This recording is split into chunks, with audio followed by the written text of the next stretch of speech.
Good morning students, welcome to learners hub. आज हम start करेंगे हमारा क्लास 11th की बायोलॉजी का chapter number 2B kingdom protista.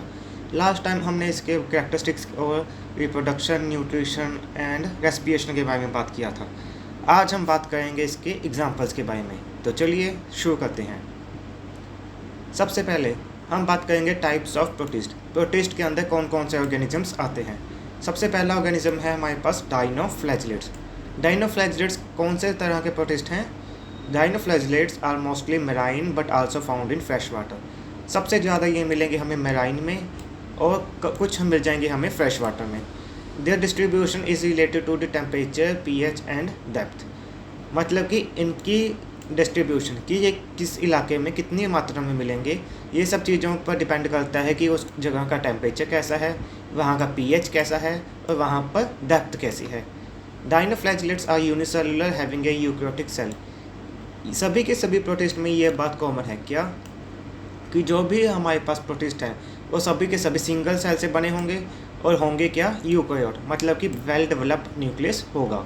They can be red, blue, green, yellow और brown depending on the pigment present in the cell. जिस तरह का पिगमेंट उनके अंदर होगा उस हिसाब से उसका रंग होगा। The complex covering of the cell is called emphysema.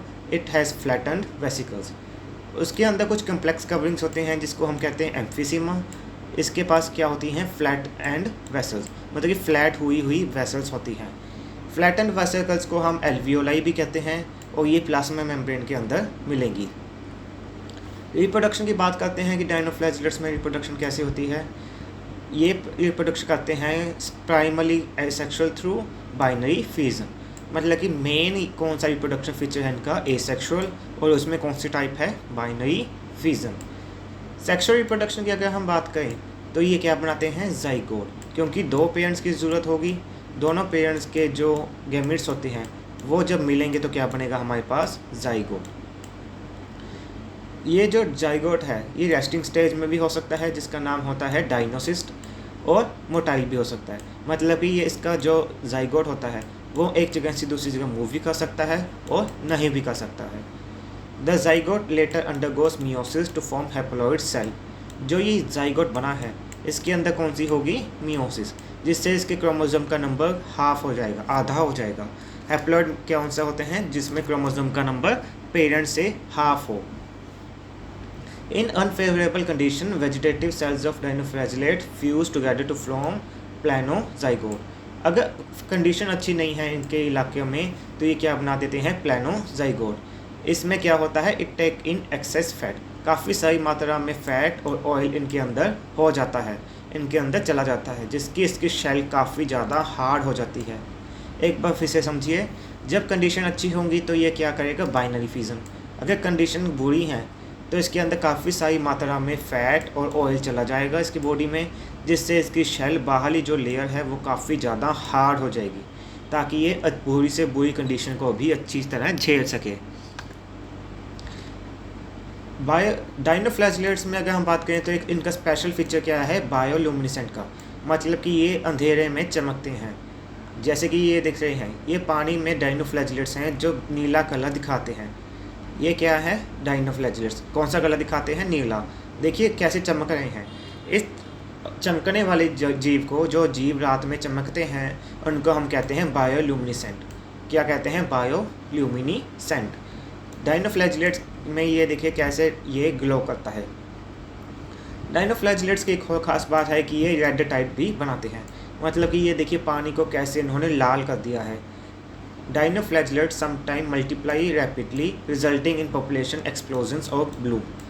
क्या होता है कि कई बार डाइनोफ्लैजिलेट्स, जैसे कि इस समुद्र में समझ लीजिए डाइनोफ्लैजिलेट हैं, क्या करेंगे, काफ़ी सारी मात्रा में मल्टीप्लाई करेंगे, काफ़ी सारी मात्रा में मल्टीप्लाई करेंगे। 1 से 2 हो जाएंगे, 2 से 4, 4 से 6, 4 से 8, 8 से 16, ऐसे नंबर बढ़ते जाएंगे, जिससे क्या हो जाएगा, पूरा का पूरा समुद्र लाल हो जाएगा। ये इसको क्या कहते हैं, रेड टाइड। डाइनोफ्लैजिलेट में एक खास बात थी बायोल्यूमिनेसेंट, रात में चमकने की, और दूसरा रेड टाइड। डाइनोफ्लैजिलेट्स की कुछ एग्जांपल्स की बात कर लेते हैं। एक है नॉक्टिलुका, एक है सिरेटियम, एक है गोनिया लुक्स। इनके डायग्राम्स को आप देख सकते हैं कि ये कैसे दिखते हैं। सभी के सभी माइक्रोस्कोपिक है, इनको हम माइक्रोस्कोप के बिना नहीं देख सकते। ये है नॉक्टिलुका की डायग्राम, ये है सिरेटियम की, और ये है गोनीलुक्स। ये था हमारे पास डाइनोफ्लैजिलेट्स। नेक्स्ट आ जाता है हमारे पास क्राइजोफाइट्स, जिनको हम क्या कहते हैं, golden algae. Chrysophytes are group of microscopic protist that includes diatoms and golden algae desmids.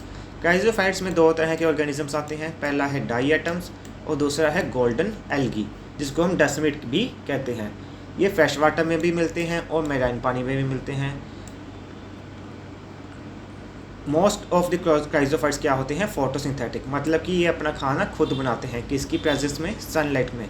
अगर सनलाइट उसको मिल रही है तो ये अपना खाना खुद ही बना लेंगे। सबसे पहले हम बात करते हैं इसमें डाइएटम्स की। ये डाइएटम्स की डायग्राम्स को आप देख सकते हैं, इसके बारे में हम कुछ जानते हैं। Diatoms are a type of chrysophyte, क्राइजोटाइप के अंदर आते हैं। इनका यूनिक सेल वॉल बनी होती है और किसके साथ रिजेंबल करते हैं, सॉप बॉक्स के बारे में, मतलब कि जैसे आपके पास एक साबुनदानी होती है उसके जैसा इसका स्ट्रक्चर है। जैसे कि आप इस डायग्राम में देख सकते हैं, ये पूरा साबुनदानी के जैसा दिखता है। These cell walls are webbed with silica. इनकी जो सेल वॉल, जो बाहर की लेयर होती है, ये किससे बनी होती है, सिलिका से, जो काफ़ी ज़्यादा एक हार्ड मटेरियल है। सिलिका काफ़ी ज़्यादा सख्त होता है, जो आसानी से नहीं टूटता। Over billions of years, diatoms have left behind large deposits of the cell wall in their habitats known as diatomeous earth. काफ़ी टाइम, अगर समझ लीजिए ये एक इलाका है जहाँ पर काफ़ी सारे डाइएटम्स मिलते हैं। इनके मरने के बाद इनकी जो सिलिका की लेयर्स हैं वो काफ़ी ज़्यादा यहाँ पर जम जाती हैं, मतलब काफ़ी समय बीतने के बाद, काफ़ी साल हो जाने के बाद भी वो चीज़ वहाँ वैसी की वैसी पड़ी रहती है, और उस जगह को हम क्या कहते हैं, डायटोमियस अर्थ। Diatomeous earth is gritty in texture and has various uses such as polishing, filtration of oil, syrup and insecticides. अब इनके मरने के बाद जो इनके लेयर्स बच जाती हैं वहाँ पर, उसको हम पॉलिश करने के लिए यूज़ करते हैं, ऑयल को फिल्टर करने के लिए यूज़ करते हैं, इंसेक्टिसाइड्स तक बनाते हैं हम उससे। Diatoms are also important as primary producers in the oceans. Oceans में प्राइमरी प्रोड्यूसर का काम भी करते हैं। प्राइमरी प्रोड्यूसर मतलब जो अपना खाना खुद बनाते हैं, किसकी मदद में, ऑक्सीजन की मदद से। नेक्स्ट आ जाता है हमारे पास गोल्डन एल्गी। गोल्डन एल्गी जिसको हम कहते हैं डेस्मिड्स। ये उसकी डायग्राम्स है, देख सकते हैं, गोल्डन है, पूरी गोल्डन, और क्या है, गोल्डन एल्गी, पूरी गोल्डन है, देख सकते हैं, बिल्कुल रंग गोल्डन है, इसका सोने जैसा रंग है। Golden algae also known as desmids are another group of chrysophytes. ये भी क्राइजोफाइट्स के अंदर आते हैं। ये unicellular green algae, green algae के नाम से जाना जाता है इनको। They are characterized by their unique cell shape which can be highly symmetrical and intrinsic pattern. अगर हम इस डायग्राम में देखें तो इसकी जो सेल की शेप है काफ़ी ज़्यादा सिमेट्रिकल है। सिमेट्रिकल मतलब कि इसकी अपनी एक खास शेप है, ये वाला हो, ये वाला हो और ये वाला हो, तीनों के तीनों देखिए एक जैसे दिखते हैं, इनकी अपनी एक शेप है, अपनी एक शेप है। ये कहाँ पर मिलेंगे, हमें फ्रेश वाटर में मिलेंगे, जैसे कि पॉन्ड्स हो गए, लेक्स हो गई। और डाइएटम्स की तरह ये अपना खाना खुद बनाते हैं लाइट की मदद से। They are the mainly found in fresh water and are usually indications of clean unpolluted water. अगर आपको किसी नदी या तालाब में एक डेस्मिड दिख जाए, ऐसी चीज़ दिख जाए, तो आप उससे ये पता लगा सकते हैं कि वहाँ का पानी साफ़ है, वहाँ पर कोई भी पोल्यूशन नहीं है। अगर पोल्यूशन होगा तो उसमें आपको डेस्मिड्स नहीं दिखेंगे। सेक्सुअल रिप्रोडक्शन इसमें कैसे होती है, कॉन्जुगेशन की मदद से। कॉन्जुगेशन याद है ना आपको, एक ऑर्गेनिज्म ये दूसरा ऑर्गेनिज्म एक दूसरे के पास आएंगे, अपनी लेयर्स को हटा देंगे, मटेरियल को एक्सचेंज करेंगे और फिर से अलग हो जाएंगे। ये थे हमारे पास क्राइजोफाइट्स। नेक्स्ट आ जाता है यूग्लिनोइड्स। यूग्लिनोइड्स का स्ट्रक्चर पिछले लेक्चर में भी हमने बताया था। यूग्लिनोइड्स क्या है, euglenoids have a flexible body, they are found in fresh water. The pellicle is a protein rich coating that covers the body of the euglenoid. इसके अंदर अगर हम देखें तो ये पेलिकल, जो इसका ये बाहर का स्ट्रक्चर है, ये क्या है, प्रोटीन रिच कोटिंग, प्रोटीन से बनी हुई कोटिंग है। ये जो बाहर की लेयर है ये क्या है, प्रोटीन से बनी हुई layer. Euglenoid possess the characteristic feature of both plants and animals. ये पॉइंट सबसे इंपॉर्टेंट है, फोर्थ पॉइंट, कि इसके अंदर प्लांट्स के गुण भी हैं और एनिमल्स के गुण भी हैं। इसके अंदर प्लांट्स के भी गुण हैं और एनिमल्स के भी गुण हैं। They are autotrophs with photosynthetic pigment and the ability to prepare their food.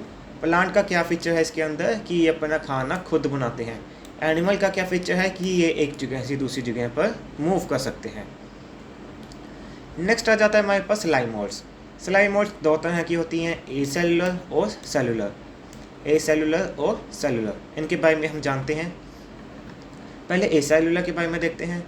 The feeding stage is a multi न्यूक्लियट mass of protoplasm I Plasmodium.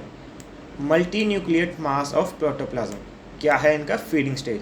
जिस स्टेज में ये खाना खाते हैं वो काफ़ी सारे न्यूक्लियस से बना हुआ एक मास होता है। एक जैसे कि ये स्लाइमोड है, इसमें काफ़ी सारे न्यूक्लियस पड़े होंगे जो एक मास बना देंगे, एक ग्रुप बना देंगे। उसको क्या हम कहेंगे, प्लाज्मोडियम। ये 1 फीट तक डायमीटर में पहुंच सकते हैं। They are found creeping as a slime mass over leaf litre.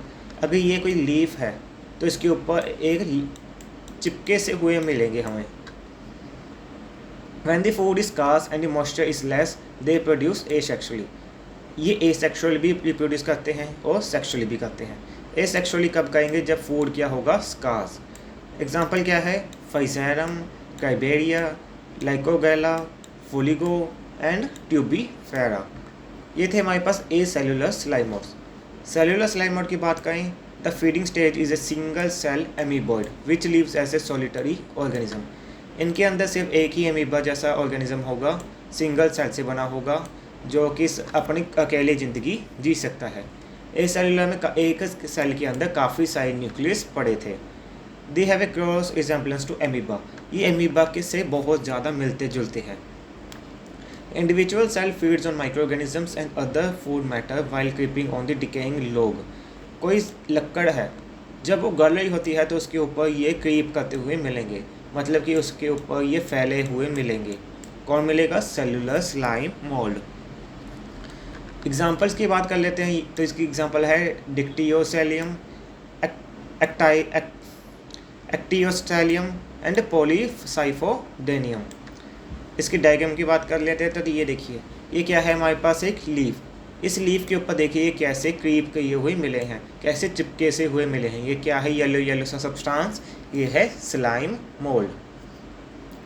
Next आ जाते हैं हमारे पास प्रोटोजोन्स। प्रोटोजोन्स कौन से ऑर्गेनिजम्स होते हैं, प्रोटोजोन्स होते हैं ऐसे एनिमल्स जो दूसरे पर डिपेंड करते हैं, जो किसी दूसरे ऑर्गेनिज्म पर डिपेंड होते हैं। इसमें हम बात करते हैं सबसे पहले फ्लैजिलेटेड प्रोटोजोन्स। ऐसे प्रोटोजोन्स जिसके ऊपर फ्लैजिला हो, जैसे कि इसके ऊपर ये क्या है, फ्लैजिला। इनके पास क्या है, फ्लैजिला है। ये फ्री लिविंग भी हो सकते हैं, एक्वाटिक भी हो सकते हैं, पैरासाइट्स भी हो सकते हैं और कमेंसल्स भी हो सकते हैं। मतलब कि बिना किसी के अपने आप खुद भी जी सकते हैं, ये पानी में भी मिल सकते हैं, किसी दूसरे पर पूरी तरह से डिपेंड भी हो सकते हैं और मिलकर भी रह सकते हैं किसी दूसरी ऑर्गेनिज्म से। एसेक्सुअल रिप्रोडक्शन करते हैं बाइनरी फ्यूजन से। एग्जाम्पल है जिराडिया एंड ट्राइपैनोजोमा। ये किसकी एग्जाम्पल है, ट्राइपैनोजोमा ब्रूसिएदी। ये क्या है, एक ऐसा प्रोटोजोआ जिसके पास क्या है, फ्लैजिला। नेक्स्ट है हमारे पास एमीबॉइड प्रोटोजोआ, एमीबा वाला protozoa. Pseudopodia used for engulfing food particles and locomotion. Pseudopodia हमने बताया था फाल्स फिट कहते हैं, नकली पैर कहते हैं। ये जो चीज़ें हैं ये क्या है, इसका नकली पैर। इसके मदद से ये एक जगह से दूसरी जगह मूव भी करता है और अपना खाना भी लेता है। इसके अंदर एग्जांपल आ जाती है हमारे पास एमीबा एंड एंटा एमीबा। ये है हमारे पास एमीबा की डायग्राम। नेक्स्ट है हमारे पास स्पोरोजोआ। ये क्या होते हैं, ऑल स्पोरोजोआस आर एंडोपैरासाइट। मतलब कि ये ऑर्गेनिज्म है, समझ लीजिए कोई ऑर्गेनिज्म है, इसके अंदर मिलेंगे। जैसे कि हमारे अंदर जैसे कीड़े पड़ जाते हैं, उसी तरह किसी ऑर्गेनिज्म में किसी की जीव के अंदर जब कोई और जीव पैदा हो जाते हैं या अंदर चले जाते हैं तो वो कौन से जीव हो जाते हैं, स्पोरोजोआ। स्पोरोजोआ क्या होते हैं, किसी दूसरे जीव के अंदर अपना रहते हैं। इनके अंदर लोकोमोटरी ऑर्गन्स एब्सेंट होते हैं, क्योंकि देखिए ये किसी और ऑर्गेनिज्म के अंदर रहते हैं। अंदर रहने की वजह से ये एक जगह से दूसरी जगह मूव नहीं करते। अगर मूव नहीं करते तो इनको पैरों की भी ज़रूरत नहीं होती है। न्यूट्रिशन क्या है, पैरासिटिक। मतलब कि जो बाहर के जीव ने खाया उसी से ये खाना कुछ छीन लेगा। लाइफ साइकिल 2 फेसों में होती है, सेक्सुअल भी होती है और एसेक्सुअल भी होती है। एग्जाम्पल है हमारे पास प्लाज्मोडियम। ये हमारे पास क्या है, डायग्राम प्लाज्मोडियम की। जो कि दो चीज़ों से क्याई होता है। पहले इसको मॉस्किटो क्याई करता है, और जब वही मॉस्किटो हमें ह्यूमंस को बाइट करता है तो ये जीव हमारी बॉडी के अंदर आ जाता है, जिससे कि हमें बीमारियां होती हैं। नेक्स्ट आ जाता है हमारे पास सीलिएटेड प्रोटोजोआ। ऐसे प्रोटोजोआ जिसके पास क्या है, सीलिया। सीलिया क्या होते हैं, ये छोटे छोटे बाल देख रहे हैं काफ़ी सारे, ये क्या है, सीलिया। ये कौन सी डायग्राम है हमारे पास, पैरामीशियम की। सीलिया क्या है, एक लोकोमोशन ऑर्गन, मतलब कि इसको एक जगह से दूसरी जगह पहुंचाने का काम करता है। Body is cover by pellicle. इसकी जो बॉडी है वो पेलिकल से ढकी होती है, ये है हमारा पेलिकल। न्यूट्रिशन क्या है, holozoic, accept in the parasitic form. Holozoic है मतलब कि दूसरों से अपना खाना लेता है, मगर अगर ये किसी ऑर्गेनिज्म के अंदर है तो सिर्फ उसी से खाना लेगा। एग्जाम्पल है पैरामीशियम वर्टिसेला। ये है हमारे पास पैरामीशियम की डायग्राम। आज के लिए इतना ही। इससे हमारा प्रोटोजोआ किंगडम कंप्लीट हो जाता है। एक बार फिर से हम जान लेते हैं। इसमें सबसे पहले हमने बात की थी डायनोफ्लैजिलेट्स की, इसमें रिप्रोडक्शन की थी हमने।